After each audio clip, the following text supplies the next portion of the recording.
Bonjour à toutes et à tous, merci d'avoir répondu à notre invitation de participer à ces premières assises du théâtre musical pour une longue journée de débats, de rencontres qui commencent. Ce matin, nous nous intéresserons à ce que recouvre le terme de théâtre musical à travers son histoire, son actualité. L'après-midi, elle sera davantage dévolue à des questions concrètes, pratiques, pragmatiques, pour savoir comment se construit, se crée aujourd'hui cette forme artistique. Peut-être que l'idée de théâtre musical se construit par opposition à des formes qui mobilisent à la fois le théâtre et la musique, type l'opéra et typiquement l'opéra wagnérien, où évidemment une sorte de principe supérieur va englober tout cela, absorber tout cela. Bon, le principe supérieur, c'est souvent le drame, et une fusion s'opère entre théâtre et musique. Or, il me semble que par rapport à ce modèle-là, l'idée de théâtre musical, qui doit être différente de celle d'opéra, finalement, postule au fond une rencontre, mais où la friction, j'allais dire, entre les deux éléments demeure irréductible, où la fusion n'a pas lieu, où la fusion même n'est pas désirée. Et donc nous avons cherché finalement dans certains écrits de théoriciens, etc., philosophes, la genèse au fond de cela. Comment rendre indépendant tous les paramètres qui font que ça marche quand on raconte une histoire, par exemple avec des personnages. Vous avez les lumières adéquates, vous avez les acteurs ou les chanteurs, vous avez la musique qui va avec. Et donc, comment débrancher tout ça, comment déconnecter tout ça? Ça veut dire que rendre indépendance à chaque paramètre, en fait, et essayer de les combiner selon ce que j'appelle la partition, ça veut dire selon la musique, mais la musique, pour moi, c'est pas seulement une musique des sons, ça peut être aussi une musique visuelle, ça peut être... Donc, c'est comment créer des polyphonies qui n'est pas un texte, mais des textes, des histoires qui se contredisent parfois. Et comment créer comme ça une espèce de labyrinthe, en fait, scénique et musical, dans lequel le spectateur se fraye un chemin. L'idée de label et de tout ça, je pense que c'est pas forcément très intéressant de creuser. Par contre, quand moi j'essaye de réfléchir à ce qui pour moi caractériserait un théâtre musical dont j'aimerais être spectateur, en tout cas. Après, je parlerai de ce que j'essaie de faire. Pour moi, il y a toujours la notion d'humour et de dadaïsme, je ne sais pas, un peu, qui est inscrit dedans. Une notion, évidemment, d'expérimentation. Une dimension d'utopie, je trouve, qui est assez belle, qu'il a bien remis sur la table, et aussi une dimension politique que je trouve importante, et c'est là où je parlais de Marthaler ou même de Kagel, qui ont et même j'en parlais, qui remettent aussi la musique dans un enjeu de répertoire et de référence et de choralité, et de ce que ça brasse aussi comme mémoire. Ce que je trouve intéressant dans la musique, puisque je l'aborde en tant que femme de théâtre, c'est, quand tu disais, c'est un impact sur le cœur, et je dirais même sur le corps, quoi. C'est aussi qu'en fait on perçoit, on est dans une réception qui est aussi sensible. C'est comme du sens sensible et notre écoute, ça passe par quelque chose qui est vibratoire, qui nous met en vibration. C'est toute la question des conservatoires, parce qu'on a aussi souvent des œuvres qu'on peut, l'octet de...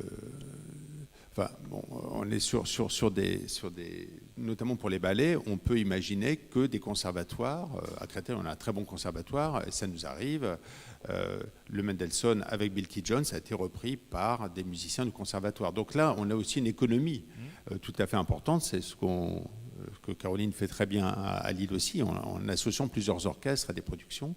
Donc il faut trouver une économie, c'est-à-dire il faut que ça soit moins cher, surtout dans les moments de disette que nous connaissons. Il faut se rendre compte de ce que c'est que diriger des théâtres aujourd'hui. C'est vraiment une calamité, c'est une dureté. On passe son temps à implorer pour avoir des miettes, pour tenir la production. Enfin, c'est très compliqué aujourd'hui de produire. Il n'y a jamais eu autant de théâtre, il n'y a jamais eu autant...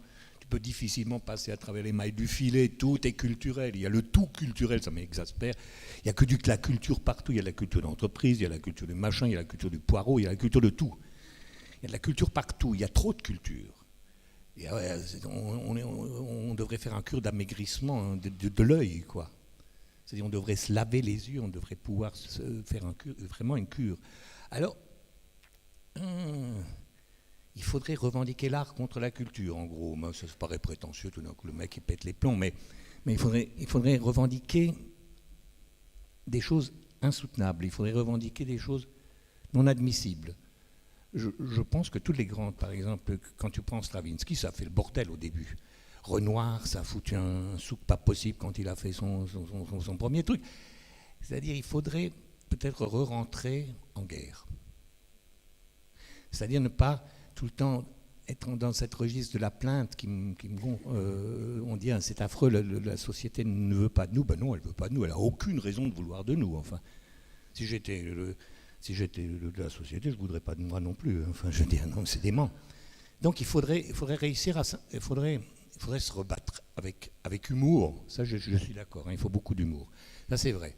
Il faut sauver l'humour, mais il faudrait re-rentrer dans la clandestinité quasiment. J'ai vraiment l'impression que chacun parle absolument de lui et en disant le théâtre musical, c'est moi. Et c'est absurde. Je pense. Non, mais c'est toujours le cas. Je ne dis pas ça, mais le théâtre musical est totalement protéiforme.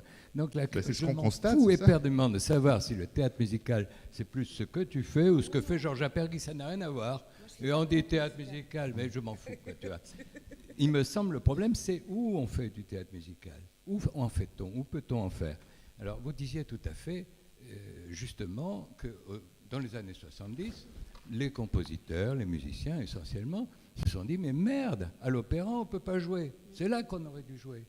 Alors, bon, on a inventé le théâtre musical. Et ça a marché. C'est un bluff complet, à mon avis. Molière dit dans une préface, on avait une pièce de théâtre, on avait des danseurs et de la musique, mais comme il n'y avait pas assez de temps pour les danseurs pour se changer entre les différentes entrées de ballet, alors on s'est dit qu'on allait mettre les différentes entrées entre les actes de la comédie. Même dans ce qu'on écrit, la culture noble rencontre la culture populaire, et je ne suis pas du tout d'accord en disant que c'est surtout d'un ordre expérimental, parce que je pense que la musique, quand on a fait Prélude à l'agonie, je parlais beaucoup aux acteurs de Duel au soleil, de la fin de Duel au soleil, les westerns, parce que je pensais aussi à Sergio Leone et Ennio Morricone, bien sûr, où on ne se dit pas que c'est du cinéma musical, alors que tout est... Et donc la musique peut avoir bien évidemment une chose d'un ordre émotionnel, midinette, et moi j'assume que la musique ne soit pas juste une chose moderne et expérimentale. Elle sent aussi la naphtaline, elle est aussi là pour provoquer des émotions minables, de tendresse. Mais j'ai envie de dire quand même que autant on peut sentir le désir de musique chez les gens de théâtre, autant le désir de théâtre chez les gens de musique est beaucoup plus difficile à cerner pour moi.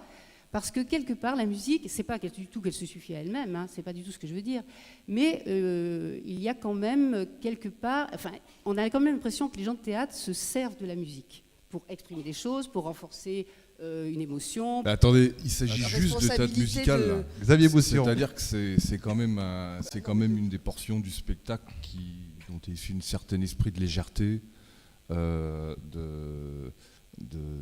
d'étrange amusement qui peut être terrible et qui peut diviser. Mais c'est vrai que le théâtre musical, moi je pensais qu'on allait sortir des colloques. Alors le problème, je pense que le problème c'est toujours le mot théâtre, c'est pas musical. Au contraire, musical, ça devrait être une sorte de soupape et de douce vapeur comme ça. C'est le théâtre encore qui a un problème avec quelque chose. Même si le public qui vient d'abord à l'opéra pour le répertoire, et qu'il n'aura jamais envie de venir écouter une œuvre de musique contemporaine, parce que voilà, ça peut évidemment arriver. Il n'empêche que quand il rentre dans le hall de l'opéra, je pense qu'il n'entre pas dans le même état d'esprit que s'il rentrait dans une maison qui était uniquement sur du répertoire. Je crois quand même il sait qu'il rentre dans une maison qui est justement peut-être connectée avec son temps, son environnement, et que la mise en scène d'opéra de Rigoletto ou de la Traviata qu'il va voir sera aussi dans cet esprit-là. Et que c'est aussi tout un ensemble de choses sur lesquelles on peut avancer, parce que c'est un état d'esprit général. On prend Didon est né, mais on considère que l'auteur, d'une certaine manière, ce n'est pas Purcell. Enfin, c'est-à-dire qu'il n'y a pas quelqu'un qui va, ou quelque chose qui va peser comme une espèce de chape qu'on devrait respecter et qu'on devrait suivre absolument. Ceux qui comptent, ceux qui font autorité, justement, c'est ceux qui sont là. C'est ceux qui sont là pendant les répétitions. Mais après, c'est notre façon de travailler. Et il n'y a pas de... Ce que je veux dire, c'est que il y a autant de façons de faire du théâtre et autant de façons sans doute de faire du théâtre musical, comme on le veut, que de personnes qui en font. Pour moi, ça ouvre vraiment une totalité de l'expression et vraiment un sentiment d'accomplissement ou d'infini questionnement de comment la musique surgit de l'être, des situations, comment elle intervient dans l'humanité, pas juste comme une convention de « tiens, tout d'un coup, je me mets à chanter ». Il faudrait, et je l'avais proposé au ministère il y a 2 ans, créer à l'ONDA un fonds entièrement dédié à la diffusion du théâtre musical et des œuvres lyriques dans notre pays. Une des idées pour faire reconnaître le théâtre musical, c'est de montrer que c'est une forme de musique ou une forme de théâtre qui facilite considérablement le développement des publics, l'élargissement des publics, la multiplicité des publics, et en particulier du côté des jeunes. Et que ne serait-ce qu'à ce titre-là, c'est-à-dire au titre de, comme le disait Fabien il y a un instant, de démocratisation, il mérite d'être pris en considération beaucoup plus qu'il ne l'est aujourd'hui. Pourquoi le lyrique, qui a quand même des moyens, ne s'empare pas davantage des formes? Le théâtre a vécu sa révolution copernicienne grâce aux compagnies, et l'opéra est toujours organisé, pas à Lille, je le concède, Caroline, mais la plupart des maisons d'opéra sont toujours organisées sur un modèle très ancien de production. Alors, il est légitime d'entretenir le répertoire, mais il ne faut pas oublier que 95% de l'argent public dans la musique va à la conservation, c'est-à-dire au patrimoine, c'est-à-dire au répertoire. Quelle que soit la forme, dirais-je, de mise en scène qu'on plaque dessus. C'est un autre débat. Donc effectivement, ça pose toujours la question des esthétiques d'écriture.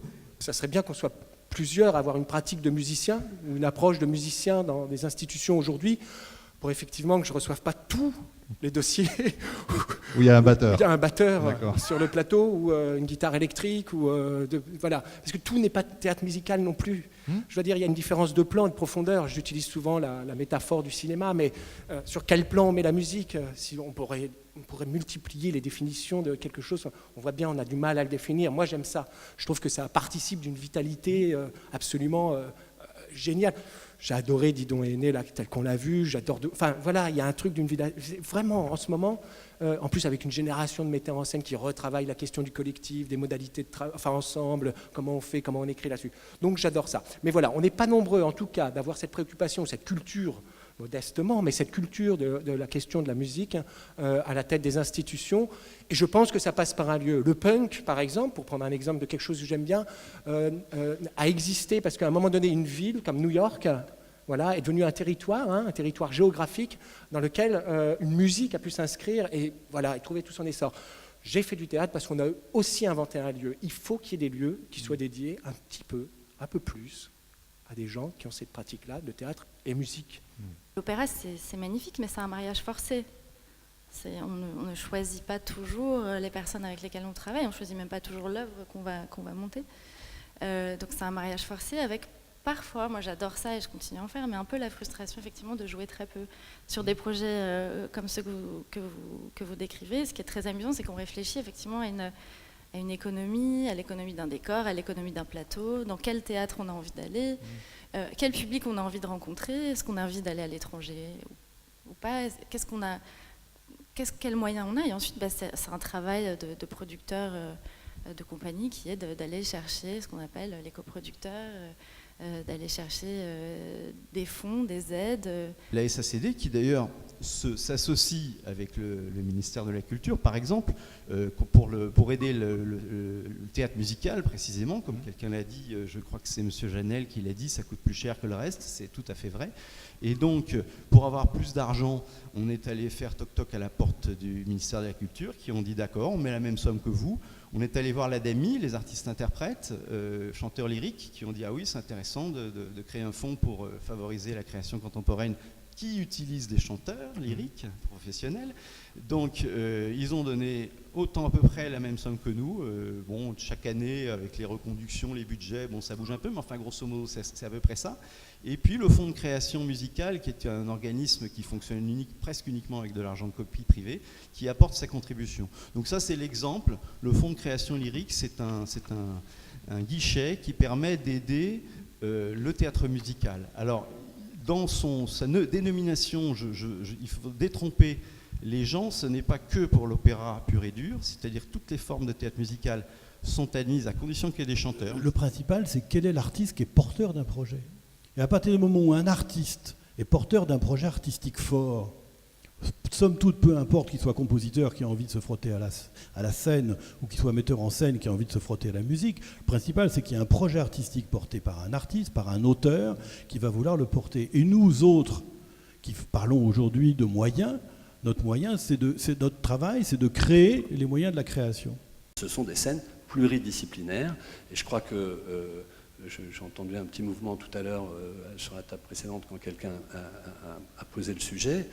Moi, je considère quand même que, même si on a des directeurs formidables dans les scènes nationales qui font un travail de terrain qui est vraiment quelque chose de très difficile, qu'il convient de saluer, il y a culturellement un manque d'ouverture à la musique dans ce pays, en règle générale, chez les cadres culturels. Et je crois que là, on a globalement tous un effort à faire pour que la musique ait un droit de cité plus important dans l'ensemble des institutions de décentralisation.